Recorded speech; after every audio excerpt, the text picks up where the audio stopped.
वो ख्वाब ऐसा है कि आप डॉक्टर बनो, इंजीनियर बनो, कुछ बनो मत बनो, लेकिन ये ख्वाब आपको रात में सोने नहीं देगा। ये ख्वाब आपको तपती हुई रेतों पर, तपती हुई सड़कों पर बिना पैर चलने पर मजबूर कर देगा। ये ख्वाब बर्फानी रातों में, ठंडी रातों में तुम्हें सोने से रोकेगा। ये ख्वाब तुम्हें मोबाइल देखने से रोकेगा।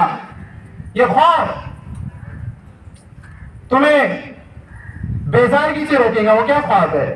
आज 10वीं वाले और 9वीं वाले यहां से उठने से पहले एक अपने दिल में, अपने मन में ये मजबूत पुख्ता अज़्म इरादा करके उठो यहां से इंशाअल्लाह ताला कि आज के बाद हम जो भी करेंगे, जो भी पढ़ेंगे, वो खालिस और खालिस सिर्फ और सिर्फ हमारे माँ बाप के लिए करेंगे।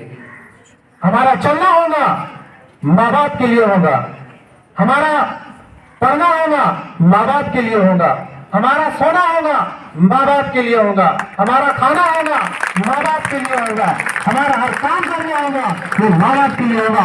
और जिस दिन जिस बच्चे के मन में ये बात आ जाएंगी कि मुझे हमारा जो भी काम करना है माँ बाप के लिए करना है, तो उसे फिर रात में ठंडक उसको पढ़ाई से नहीं रोक सकती, धूप की तपिश उसको बैठने से नहीं रोक सकती, उसको दुनिया की कोई ताकत कामयाब होने से नहीं रोक सकती, अगर उसके मन में माँ बाप की मोहब्बत आ जाए और माँ बाप को राजी करने का जज्बा आ जाए।